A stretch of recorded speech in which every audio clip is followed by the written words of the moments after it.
Outburst, a Todd Mills mystery. Book 4. Author, R.D. Zimmerman. Publisher, Scribble Pub. Minneapolis, Minnesota, 1998. Narrator, Eric Ost. Chapter 26. Rollins began to see his error not long after they arrived at City Hall. Back at the scene, he'd been anything but clear-headed, and there had been, of course, no time to think, and now, given the rigidity of the law, let alone the intensity of the situation, there was no going back. While Officer McNamee escorted Kitty into City Hall via the Sally Port, the police entrance on the east side of the building, and up to the CID on the second floor, Rollins slipped away, unable to shake a sense of dread of where this thing would go over the next 36 hours. No longer pressing the bloodied handkerchief to his neck, Rollins went into the men's room and headed straight for the mirror over the sink, where he examined the scratches, 3 of them. On the left side of his neck, the bleeding had stopped long ago. Thank God, and really, there hadn't been that much blood, for the scratches weren't that deep. It wasn't as if Kenny had gouged him or anything. There'd been no spurting artery, no spray of blood. Now thinking about it, he really doubted whether Kenny himself had been exposed to Rollins' blood. For starters, Kenny would have had to have open wounds on his own fingertips, which was doubtful, although somehow Rollins would have to check on that. Nevertheless, the struggle had still scared the shit out of Rollins. He'd seen the blood, and all he could think about was how to control it, which was why he'd overreacted, and why he'd taken the wrong steps. No two ways about it. He shouldn't have arrested him. Not yet, anyway. For as of right now, they didn't have it. Enough evidence. Even he could see that. Rollins took a deep breath, exhaled, then washed his hands. He grabbed a paper towel, dampened that, then blotted the wound, which looked completely clean. The tiniest bit of blood stained the towel, but nothing to panic about. It would scab over immediately, so don't worry, he told himself. No damage done. Just get on with it and make the most of the present situation. It was just that. Oh, Christ, muttered Rollins, shaking his head. He wondered how long he could take this, supposing that he was going to be HIV positive. If not for the rest of his life, then for years to come. He wondered how long he could take the pressure, the worry, the secrecy. A few years back, it had been such a relief to come out as a gay man, but now he was right back there. No, actually, he wasn't back in the closet. Rather, thanks to HIV, he'd been tossed into some hideous dungeon from which he might never escape. Shit, he just wanted to tell someone on the force about his health, but who and when? Or perhaps he should just ask for a desk job. Then again, knowing him, he'd get the mother of all paper cuts and infect half the people in his office.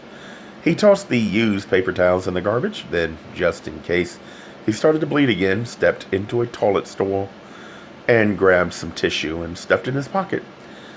Okay, he thought, you know what you have to do. A few minutes later, Rollins sat next to Officer McNamee in a small windowless office, one of only several in the homicide division.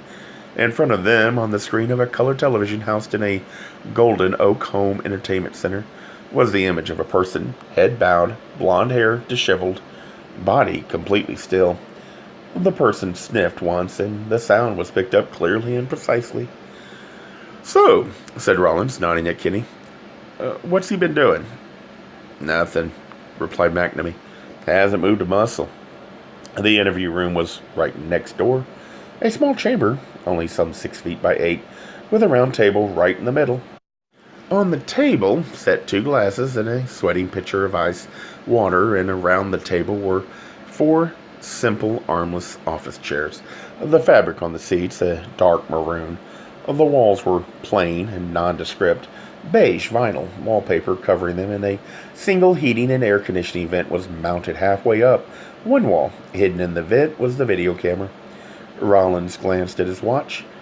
Kenny had been sitting in there for 17 minutes. Usually, he liked to let them sit longer, sometimes over 30 minutes, to give them a taste of incarceration. After they'd sweated it out some, they were usually more inclined to talk. But not this one. Rollins could see him shutting down by the second. Okay, here goes, said Rollins, grabbing a microcassette recorder. Don't forget to smile for the camera, cracked McNamee. Rollins ducked out of the office, stepped to the next door, which was only inches away, tapped twice, and entered. Kenny didn't flinch. Rather, he sat there in a state of shock, one leg crossed over the other, his arms wrapped around his waist. His head hung a single narrow streak of mascara, curled down his young cheek. Rollins placed the small recorder in the middle of the table, pushed the record button, and said, "Good evening. My name is Sergeant Steve Rollins. I'm a homicide investigator with the Minneapolis Police, and we're here at the Minneapolis City Hall on the second floor. Our conversation is being recorded. Can you tell me your name, please?" "Chris Kinney," she said quite faintly, without lifting her head. Rollins glanced down at a piece of paper. "Christopher Lewis Kinney." She shrugged. "Please speak out loud so the recorder will pick up your voice," said Rollins. "Well, it used to be Christopher Kinney. I'm in the process of changing it. I go by Chris now. Chris with a K." "And you can read and write English?" Chris nodded. "Please say your response out loud. Can you read and write English?" Yes, I can." "And you're comfortable and have water?" "Yes." "Can you tell me where you live?" "In South Minneapolis. I live with my cousin at 5241 Turner Avenue South." "I see," said Rollins, hoping to keep this warm-up going as long as possible. "Have you lived there for long?" "No." "Can you tell me how old you are, and where you were born?" Chris shifted in her seat, glanced up once with narrowed, angry eyes, and said, "I'm 24. I was born in Duluth." "And you went to school there?" "Yes, I went to school there." "Do your parents still live in Duluth?" "I suppose so." "Do you have any brothers and sisters?" "Two brothers, one sister."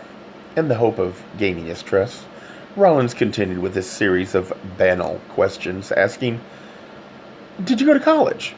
"No." "Do you have a job?" "Not really." But when he wondered, should he play the gay card, eventually he had to, of course, because it was far too valuable a tool to ignore.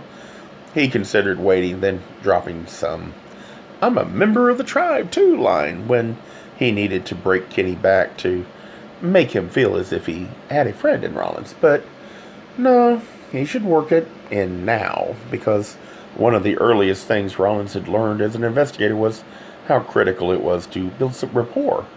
The sooner the better. If Rollins could do that, make Kenny believe he had a comrade in Rollins, perhaps then he'd forego a lawyer, which, of course, would be ideal. Referring to the mega-gay complex in downtown Minneapolis, Rollins said, "I go to the Gay Times in downtown Minneapolis.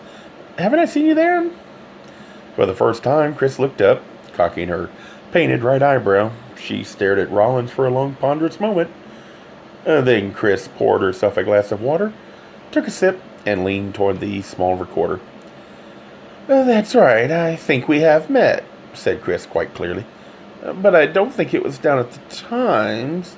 No, I think it was in Loring Park on one dark night after all. Isn't that where all the homosexuals go to have sex? And aren't you the old troll who crept up and paid me $20 for that blowjob?" Chris forced a smile. "How did I do? Was it worth it, sweetheart?" Fuck. Rollins sensed a rush of redness climb from his chest and up his neck, and then push across his face. Fully aware that this was also being videotaped, he bent over and shielded his face as if he were looking at his notes. Rollins cleared his throat and said, "No, you're mistaken." "Really? I could have sworn you were the one with that miniature dick." Then again, maybe it was a different cop. After all, it gets awfully dark under that bridge, don't you think? Struggling to maintain control, which he clearly wasn't, Rollins cleared his throat and asked, "So, Chris, how long ago did you move from Duluth to Minneapolis?" "I didn't move here from..." Chris shook her head, looking away, then stared back. "Would you quit fucking around with me and just get to the point?" Okay, thought Rollins, so he knows how these things go. He's been through this at least once, of course, if not more. "Certainly. What they talked about so far was nothing. A failed attempt on Rollins' part to build trust. He had to be careful, though. He didn't want to read Kenny the Miranda rights. Not just yet. Because then he'd probably lawyer up on him. At the same time, whatever Rollins asked him now would not be admissible in court. Not until Kenny had been Mirandized. However, it was a different matter if he didn't ask Kenny any questions, but Kenny simply volunteered information. There was a murder down on the Stone Arch Bridge the other night, said Rollins, choosing his words. A police officer was killed. Chris glared at him. So, I wanted to hear what you had to say about it. Things apparently got out of hand. There was a big storm, and... You know what, said Chris, choosing her words equally carefully. You can eat shit. I'm not saying anything. No, thought Rollins, taking a deep breath. He didn't have any choice. Time to go to the next step. I wish to inform you that you have been arrested for the murder of Park Police Officer Sergeant Mark Force, began Rollins, who then read him the Miranda warning. Can you tell me what you know about this murder? Chris leaned forward, put both her elbows on the table, and buried her face in her hands. And then she bowed her head further down so that her hands slid into her tousled blonde hair. Into the table, Chris said, This is bullshit. What's bullshit? I didn't do anything. I didn't hurt anyone. Did you see anything? No, shouted Chris, jerking her head up. He was going to lose him any second now. That much was obvious. And Rollins stepped up the pace, asking, Where were you 2 days ago on the night of July 10th? I saw my shrink, and then Chris looked away and shook her head in disgust. Oh, shit. What kind of car do you own? Chris looked away. He was totally silent. Do you own an Oldsmobile 98, Minnesota license plate number 555 RBG? Chris sat there, staring at the wall and biting her lip. What do you have in the trunk of your car? She quickly looked back, her forehead wrinkled downward in confusion and surprise. What the fuck are you talking about? What is in the trunk of your Oldsmobile 98? I don't know. Nothing. Just junk. Rollins went on the offensive, stating, Chris, when I first approached you in front of your home, you were putting something in the back of your Oldsmobile. Then you quickly shut it and moved up onto the sidewalk. Tell me what's in there. A weapon of some sort. A gun. Wordless, confused, and now afraid, her head shook back and forth, yet she said nothing. Chris, we're in the process of getting a search warrant for your home and your car. Once we have that warrant, our investigators will go over everything. They'll look for hairs, for bits of fabric, and they'll spray anything suspicious with luminol. Do you know what that is? Luminol. It's a chemical that changes color if it touches blood or touches where blood has been, even if that blood has been scrubbed away. Perhaps we won't need it, though. Perhaps we'll get lucky and find a few pure blood samples. Just a few drops. That's all we need. And if we find any, we'll have it tested. And you know what? If the DNA matches Officer Forrest, then you have a big problem. Oh, shit. You guys are out to get me, aren't you? You're trying to trap me now. Right? She gasped, her eyes wide. I need to make a phone call. I got to make a phone call. I want to do that now. You have to be booked first. Rollins tried to keep it going just a bit more. Is there anything else you can tell me? No. I'm not saying anything until I have a lawyer. Certainly. Wait. Chris thought for a moment. I want this recorded. I want to make this official. Rollins leaned forward, hoping this was gold. Yes.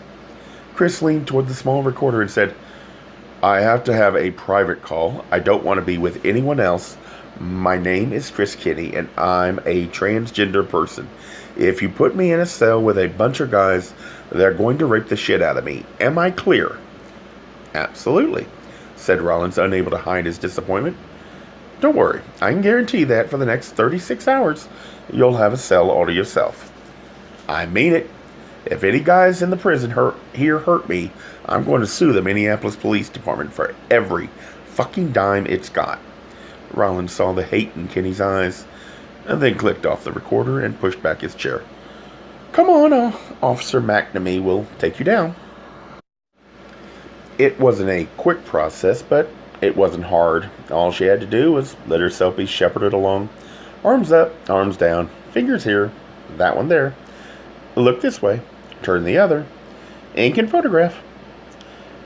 Her hands cuffed behind her back, Chris was led out of CID by some oaf of a cop and down the grand marble staircase of City Hall.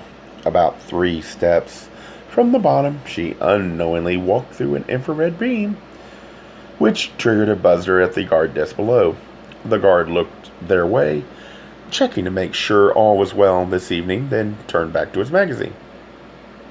She said nothing as she was led through a series of small halls, then around a corner where a line of cops and cuffed suspects waited in front of a heavy metal door labeled Jail Intake. Crap, muttered McNamee. This might take a while. And it did.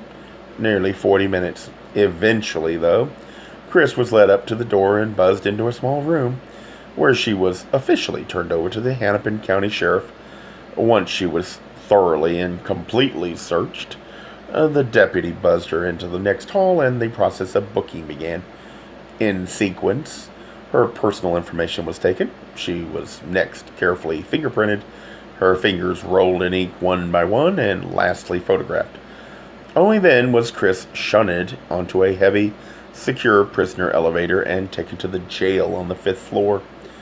What seemed like hours later, she was finally allowed her phone call. Calling from an outgoing only wall phone, Chris dialed the number without hesitation. No, she'd never forgot this number. It would be part of her for the rest of her life. Her lawyer in Los Angeles picked up halfway through the second ring with a frustrated, "Hello?" The operator chimed in. "I have a collect call from Chris Kinney. Will you accept the charges?" "What? Oh, sure, yes, I'll pay." The operator clicked off, and Chris, feeling relieved for the first time since her arrest, said, "Joan, it's me." "Chris, oh my God, how are you, hon? Where are you?" A honk of a horn drowned out everything. And then Joan Ryan said, "Shit, you have to speak loud. I can barely hear you. You wouldn't believe the traffic I'm in. I've been driving 5 miles an hour for the last 40 minutes. It's awful. Anyway, I haven't heard from you in..." "Joan, it's happening again." "What do you mean, hon? What's happening? Are you in trouble or something?" "Yes, it's starting all over again." "What? Where are you? Here in L.A.? Listen, I'm going to meet someone for dinner, but I'm free later on. Want to have a drink? I know a great place for martinis." "Oh, wait, no, you're a margarita girl, aren't you?" "Joan, I'm in Minneapolis." "Minneapolis? But..." "A cop was killed and the police picked me up." "What?" "It happened just a little while ago and Chris clutched the phone and suddenly started crying. "Joan, I'm scared. I'm really scared. They're gonna get me this time. I know they are." Halfway across the country and above the dinner freeway, ma'am, Joan bellowed. "Okay, the traffic's not moving an inch. I'm just sitting here now. So tell me everything, and I mean everything. None of your fancy stuff either. Am I clear, hon?" "Yes, but I really don't know much." It took only a quick couple of minutes for Chris to go through it all. A cop was killed, a young guy, and no, she didn't have an alibi, at least not yet. Though she'd get to work on that. Then, late this afternoon, she was leaving her house and the fucking cops swooped down. She had no idea what they knew or didn't know, but they were mean fuckers and didn't waste a second. She ran. Okay, so she panicked. And then they handcuffed her and everything and hauled her ass down to City Hall. She'd been interrogated, booked, and now they were tossing her ass in jail. Wait a minute," demanded Joan. "You mean they arrested you? They formally charged you with this guy's murder?" "Yes." "Oh, brother. Obviously they've got something then." But what? I thought we'd taken care of everything, she said, trying not to cry. I bet they know all about California. I bet they know, and... Listen, don't panic. And this time they're gonna get me. I can't believe this, said Joan. Yeah, they probably do know about California. They probably know every little detail, and they're probably pissed that I got you off. So I'm sure. Joan, you gotta come out here. You gotta help me. I'll do what I can, babe. But, Joan... Listen, Chris, I'm in Los Angeles, and I'm a California attorney. I'm not licensed to practice anywhere else, son. Chris turned around to make sure none of the deputies was listening, and then in a muffled voice said, Listen, sister, you better find me someone. If it weren't for you, I wouldn't be in any of this shit. This is all your fault. I could ruin you. You know. All I gotta do is tell someone where I've been getting all my hormones, and that's enough, she snapped. You'd never do that, and you know it. Sheepishly, she replied. Of course I wouldn't. Just be cool. Just calm down. I don't know anyone out there, but let me see what I can do. A Gay Mysteries audiobooks. I think it is easy to hate a label, but a face humanizes the word. So this effort is twofold. To offer comfort to those like myself that your world didn't end because you don't fit into the view of acceptable society on both sides. And in hopes of helping those with family that are LGBTQ, that it doesn't mean we are aliens from the child they once knew. Reassure them so they can maybe be supportive at the same time, being true to their values.